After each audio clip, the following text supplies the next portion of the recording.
جناب عثمان غنی بہت بڑے امیر تھے، بہت بڑے امیر المومنین تھے، لاکھوں مربع میل پہ حکومت تھی۔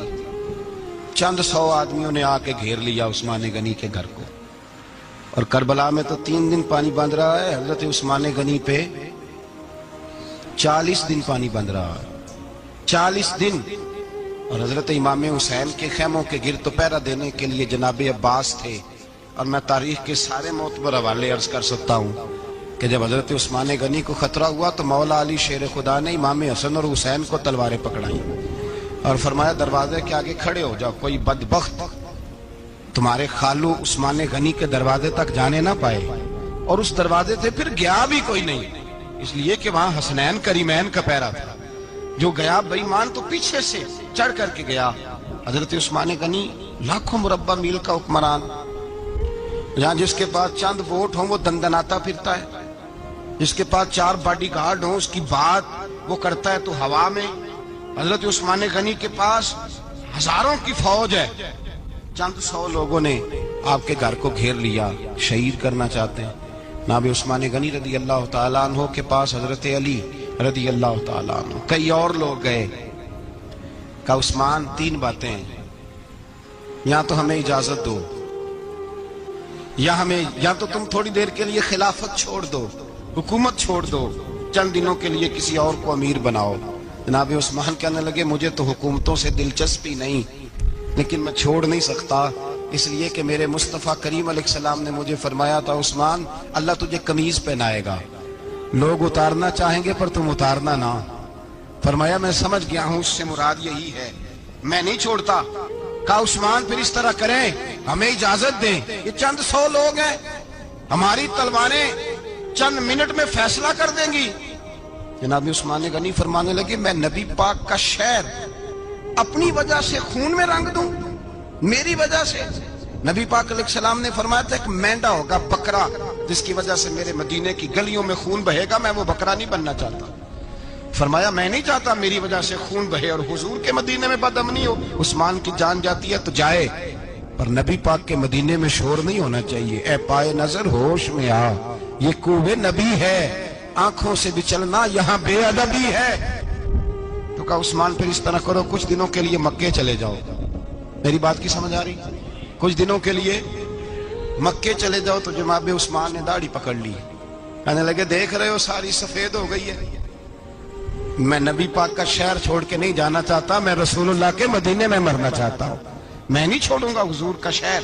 یہ انداز ہے جناب عثمان غنی۔ بڑا ستایا گیا حضرت عثمان غنی کو، پراپوگنڈے کیے گئے، آپ کے خلاف مہم چلی، عبداللہ ابن سبا نے بڑی مہم جوئی کی آپ کے خلاف۔ یہودیوں نے مسلمانوں کا روپ دھار کر بڑا آپ کو ستایا، تکلیفیں دی، جی آپ اپنے رشتہ داروں کو بڑا دیتے ہیں، فرمایا کرتے تھے جیب سے دیتا ہوں، مال خزانہ سے نہیں دیتا۔ حضرت عثمان غنی رضی اللہ تعالیٰ عنہ کو بڑا ستایا گیا۔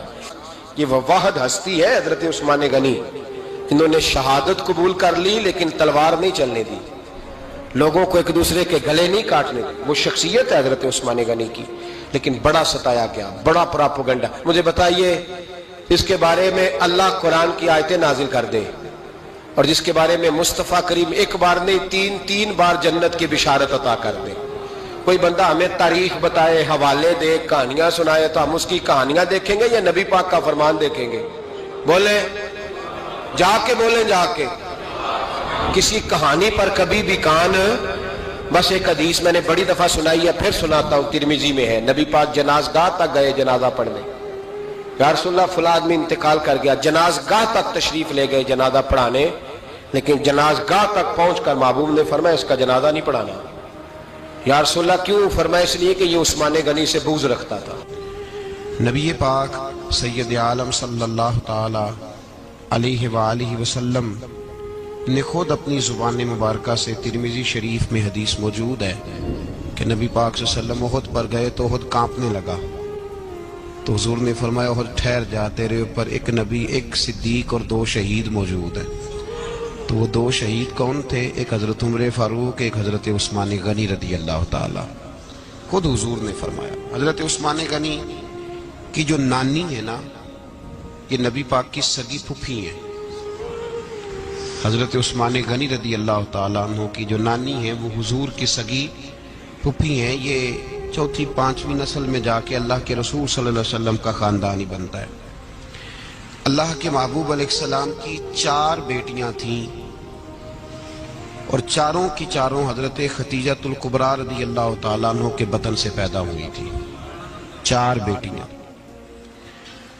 حضور صلی اللہ علیہ وسلم نے پہلے اپنی بیٹی حضرت رقیہ کا نکاح حضرت عثمان غنی رضی اللہ تعالیٰ عنہ کے ساتھ فرمایا. ان کا انتقال ہو گیا تو محبوب نے دوسری صاحبزادی جناب ام کلثوم رضی اللہ تعالیٰ عنہ کا نکاح حضرت عثمان غنی کے ساتھ فرما دیا. 2 شہزادیاں، 2 بیٹیاں. یہ جو کہا جاتا ہے نا عثمان ذوالنورین، عثمان ذوالنورین کا مطلب ہے 2 نوروں والا. 2 کچھ بادشاہ قسم کے لوگ ہیں، بیٹیوں کو نور مانتے ہیں، باپ کو نہیں مانتے.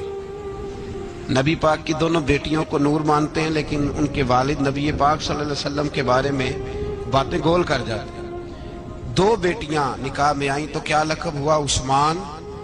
اور مزے کی بات یہ ہے کہ حضرت عثمان کو ذوالنورین مولا علی شیر خدا کہا کرتے تھے. حضرت علی کہا کرتے تھے عثمان تو ذوالنورین ہے، 2 نوروں والا. بریلی کے امام فرمانے لگے تیری نسل پاک میں ہے بچہ بچہ نور کا، تو ہے نے نور تیرا سب گھرانہ نور کا. اور کہنے لگے نور کی سرکار سے پایا 2 شالہ نور کا، نور کی سرکار سے پایا 2 شالہ نور کا. ہو مبارک تجھ کو ذوالنورین جوڑا نور کا. مبارک دے رہے ہیں دوسری شادی پر، کہتے ہیں ہو مبارک تجھ کو ذوالنورین جوڑا نور کا. تو حضرت عثمان غنی رضی اللہ تعالیٰ عنہ 4 5ویں مسلمان ہیں. حضرت ابوبکر صدیق رضی اللہ تعالیٰ عنہ تاجر تھے، تاجروں سے ان کی دوستی تھی. حضرت عثمان غنی بھی تاجر تھے تو جناب سیدنا ابوبکر صدیق نے انہیں تبلیغ کی تو وہ مسلمان ہو گئے. جب کلمہ پڑھا تو چچا نے باندھ دیا گھر کے اندر، کئی دن باندھے رکھا، کہنے لگا دین چھوڑنا پڑے گا. تو آپ نے فرمایا وہ تو جگہ ہی ایسی ہے جو ایک دفعہ گیا ہے دوبارہ چھوڑ سکتا ہی نہیں، ہو ہی نہیں سکتا. حضرت عثمان غنی سابقون الاولون میں سے ہیں، ابتدائی لوگوں میں سے. ان کی زندگی کے بڑے حسین واقعات ہیں، آپ جانتے ہیں. میں 2-3 باتیں صرف ان کی حوالے سے عرض کروں گا. ہر آدمی میں ہر صلاحیت ہوتی ہے لیکن کچھ چیزوں کا غلبہ ہوتا ہے، کچھ چیزوں کا غلبہ ہوتا ہے. حضرت عثمان غنی میں 2-3 چیزوں کا بڑا غلبہ تھا. سخی تھے تو دریا سے بھی زیادہ سخاوت فرماتے تھے. مالاں والے سخی نہیں ہوندے تے سخیاں کل مال نہیں ہوندا. ایتھے اوتھے دوویں جہانی سخی کنگال نہیں ہوندا. حضرت عثمان غنی رضی اللہ تعالیٰ عنہ بہت بڑے سخی تھے، اتنے بڑے تھے کہ غنی کہہ دیا اللہ کے رسول نے. عثمان غنی تھے، ہر وقت ہی سخاوت، ہر وقت ہی سخاوت. اللہ کے رسول صلی اللہ تعالیٰ علیہ وسلم نماز پڑھ کے نکلے، جنت البقیع والی جگہ حضور کو پسند آ گئی. فرمایا کچھ صحابہ آتے ہیں یہاں تو انہیں سواریاں کھڑی کرنے کا مسئلہ ہے. آج کل نہیں مسئلہ ہوتا پارکنگ کا، اس زمانے میں اونٹ گھوڑے باندھنے کے لیے حویلی چاہیے تھی. تو حضور علیہ السلام آ کے بیٹھے تو فرمایا جگہ بڑی اچھی ہے، کبھی مل جائے نا تو صحابہ کو سواریاں باندھنے کے لیے اچھی رہے گی. عثمان پیچھے بیٹھے تھے، وہیں سے گردن جھکائی اور پیچھے سے نکل گئے. حضور نے فرمایا ادھر آؤ، کہاں جا رہے ہو؟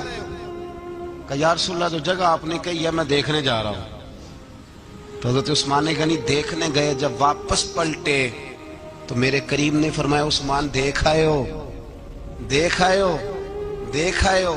عرض کی محبوبہ دیکھنی کیا تھی، تجھے پسند آئی تھی، میں خرید آیا ہوں، خرید آیا ہوں. دیکھنا آنا جانا یہ تو وہاں ہوتا ہے جہاں سودے بازی ہو. رنگے چمن پسند نہ پھولوں کی بو پسند، ہم کو ہے وہ پسند جسے آئے تو پسند. بات ختم ہو گئی، آپ کو پسند آئی تھی میں نے خرید لی. میرے رسول پاک صلی اللہ علیہ وسلم کے ساتھ پتہ نہیں لوگ کہاں بیٹھ کے دین پڑھتے ہیں، اختلاف ثابت کرتے ہیں. جو جگہ مصطفیٰ کو پسند آئی عثمان نے خریدی، اس جگہ پہ سیدہ فاطمہ الزہرا کا مزار بنا ہوا ہے. اس جگہ بی بی پاک کا مزار ہے جو حضرت سیدنا عثمان غنی کی خریدی ہوئی ہے.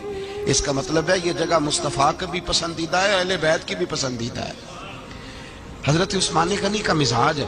حضور اعلان کر رہے تھے اس کا مطلب ہے چندے کا اعلان کرنا بھی نبی پاک کی سنت ہے، اس لیے ہم بھی کبھی کبھی یہ سنت ادا کر لیتے ہیں۔ چندے کا حضور نے اعلان کیا، جیش اسرا کے لیے بہت بڑا لشکر جانا تھا، فرمایا اٹھو بھئی حصہ ڈالو۔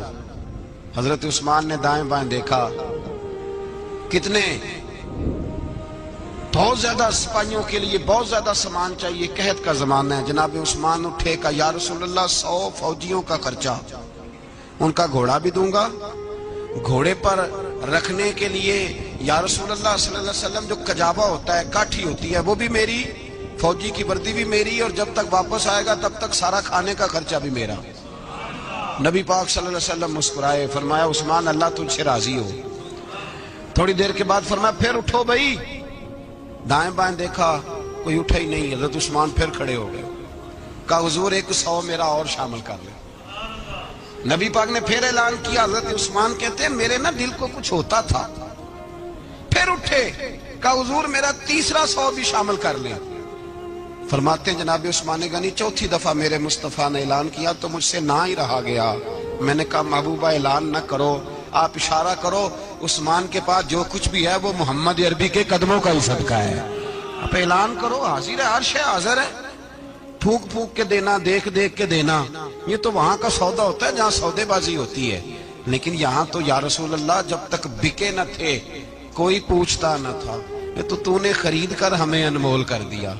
اور مجھے وہ بات بڑی پسند ہے، میں تنہائیوں میں کتاب کھول کے پڑھتا ہوں، تنہائیوں میں پڑھتا ہوں میرے رسول پاک صلی اللہ تعالی علیہ وسلم، اور میں جب مجھے کبھی لطف لینا ہوتا ہے تو میں صاحب طبقات کی یہ روایت کھول کے بیٹھ جاتا ہوں جب اپنا مزہ لینے کو دل کرے۔ حضرت عثمان غنی شہزادے تھے، دولت مند باپ کے بیٹے تھے، رئیس اعظم تھے۔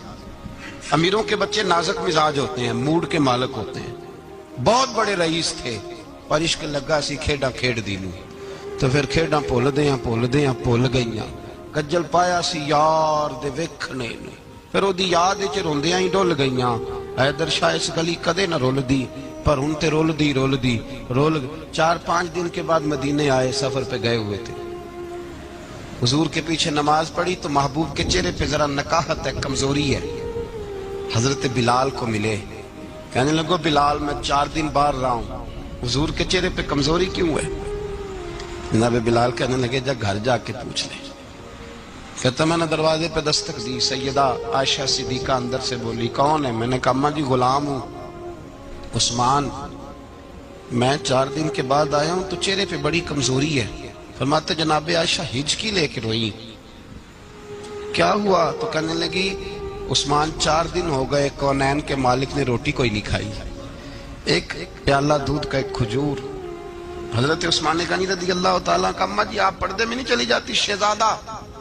شہزادہ توڑے گئے، گھر سے اناج کی بوری کندھے پہ رکھی، ہر چیز اٹھائی، غلام کہنے لگا مجھے دے دو، 20 نوکر ہیں گھر میں۔ فرمایا نہیں یہ میری ڈیوٹی ہے، میں نہیں کرنی۔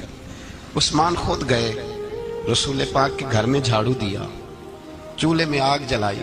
حضرت عائشہ کہتی ہے میں پردے کے پیچھے سے دیکھ رہی تھی، جب عثمان پھونکے مارتے تھے تو داڑھی سے دھواں نکلتا تھا، پھر عثمان جس نے پانی کا پیالہ بھی خود نہیں پیا تھا اس نے سالن پکایا، پھر روٹیاں پکائیں تو ہاتھ جلے، کھانا پکا کے اور دسترخوان لگا کے مسجد میں حاضر ہوئے۔ کہا محبوبہ اگر مہربانی کریں تو گھر نہیں آتے؟ حضور تشریف لائے، اور جب پہلا لقمہ تن تندور ہڈاں دا بالن تے اسی ہاواں نال تپایا، کپ کپ لکیاں پیڑے کیتے، اتوں عشق پلیتھن لایا، تن دی ہانڈی من دا سالن، اتوں لون صبر دا پایا، غلام فریدہ میں ساری تیری، تینوں اجے یقین نہیں آیا؟ کہا محبوب یہاں بیٹھے تو صحیح۔ حضور تشریف فرما ہوئے، اور پہلا لقمہ جب نبی پاک نے منہ میں رکھا تو عثمان تڑپ کے روئے، 600 دینار نیچے رکھے، یا رسول اللہ میں نے دولت کو آگ تو نہیں لگانی اگر تیرے کام نہ آئے۔ حضور کس کام کی یہ جائیدادیں، کس کام کی؟ اگر آپ کے گھر میں 4 دن کھانا نہ پکے۔ حضرت عائشہ صدیقہ فرماتی ہیں عثمان تو چلے گئے، یہ کہہ کے تو میرے مصطفیٰ نے پھر ہاتھ اٹھائے اور ایسی دعا دی کہ میں تڑپ اٹھی، میں رونے لگی۔ حضور نے جھولی اٹھا کے کہا اے اللہ میں عثمان سے راضی ہوں، تو بھی میرے عثمان سے راضی ہو جا۔ اے اللہ میں راضی ہوں، تو بھی راضی ہو جا۔ اور بھائی یہ درد، یہ ذوق، یہ مزاج، یہ انداز، یہ حضرت عثمان غنی کو اللہ نے عطا فرمایا۔ آپ آج لوگ اعتراض کرتے ہیں ہم پہ، کہتے ہیں تم پہلے مدینے بعد میں مکے، زیادہ دن مدینے تھوڑے دن، یہ کیا انداز ہے تمہارا؟ سنو حدیبیہ جس کا ذکر قرآن مجید نے کیا، ید اللہ فوق ایدیہم، پڑھو نا گھر میں جا کے قرآن مجید۔ حضرت عثمان غنی رضی اللہ تعالیٰ عنہ ساتھ تھے جب نبی پاک صلی اللہ علیہ وسلم 1400 صحابہ کو لے کے عمرے کی نیت سے نکلے۔ حدیبیہ کی مقام پر کافروں نے روک لیا، کہا عمرہ نہیں کرنے دیں گے۔ حضرت سیدنا عثمان غنی کو نبی پاک نے سفیر بنا کے بھیجا۔ جناب عثمان غنی کئی سالوں کے مکے سے بچھڑے تھے، سامنے کعبہ نظر آیا، احرام بندھا ہوا ہے۔ جب سفیر بن کے گئے تو ابو سفیان کہنے لگے عثمان ہم تیرے رسول کو تو ابھی عمرے کی اجازت نہیں دیتے، باقی لوگ تو نہیں آتے، وہ سامنے کعبہ ہے، وہ حجر اسود ہے، وہ سارا کچھ ہے، طواف کرنا ہے تو کر لو، استلام کرنا ہے تو کر لو، اگر تم نے کعبے کے اندر نماز پڑھنی ہے تو پڑھ لو، صفا مروہ کے پھیرے لگاؤ، تمہیں اجازت ہے۔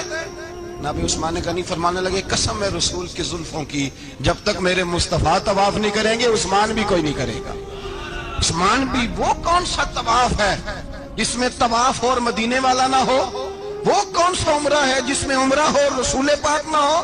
وہ کون سا حج ہے جس میں حج ہو اور امام الانبیاء نہ ہو؟ بریلی کے امام بول پڑے، فرمانے لگے حاجیوں آؤ، شہنشاہ کا روضہ دیکھو، کعبہ تو دیکھ چکے، اب کعبے کا بھی کعبہ دیکھو، اور فرمانے لگے غور سے سن تو رضا، کعبے سے بھی آتی ہے صدا، میری آنکھوں سے میرے پیارے کا روضہ دیکھو۔ یہ ہمیں حضرت عثمان غنی نے سکھایا ہے عقیدہ، یہ عقیدہ حضرت عثمان غنی کا ہے۔ بات دور نکل جائے گی، محبت معیار ہوتی ہے، محبت روح ہوتی ہے، محبت اصل ہوتی ہے۔ حضرت عثمان غنی رضی اللہ تعالیٰ عنہ سے کسی شخص نے کہا کہ عثمان کوئی تبدیلی بھی آئی نبی پاک کے غلام بننے کے بعد؟ حضور کے غلام بننے کے بعد کوئی تبدیلی بھی آئی؟ لوگ اپنی اپنی تبدیلیاں بتاتے رہے۔ جناب عثمان غنی نے 2 جملے کہے، لوگ کہتے ہیں ہماری چیخیں نکل گئیں، یہ معراج حضور سے پیار کی محبت اور عشق کا یہ رنگ عثمان غنی کا۔ حضرت عثمان غنی کہنے لگے تم تبدیلی کی بات کرتے ہو؟ میں نے جب سے نبی پاک کے ہاتھ میں سیدھا ہاتھ دے کے بیعت کی ہے، میں نے یہ ہاتھ دوبارہ کبھی گندگی کو نہیں لگایا، اور فرمایا جب سے پہلی نظر سے جلوہ بددہا دیکھا ہے، میں نے اس کے بعد اپنی شرمگاہ کو بھی کبھی نہیں دیکھا، اس لیے کہ ان آنکھوں میں رسول اللہ کے جلوے رچ بس گئے۔ یہ معیار پیدا کیا جناب عثمان غنی۔ اور مدینہ منورہ سے جو محبت ہے نا مسلمان کی، اس کا اگر اصل رنگ دیکھنا ہو تو جناب عثمان غنی کو زندگی کو دیکھا جائے، اصل رنگ۔ حضرت سیدنا عثمان غنی با حیا بڑے تھے۔ کیا بڑے تھے؟ کچھ لوگ بے حیا ہوتے ہیں، کسی کو بھی نہیں چھوڑتے، نہ صحابہ کو، نہ اہل بیت کو، نہ کسی اور کو۔ عثمان با حیا بڑے تھے۔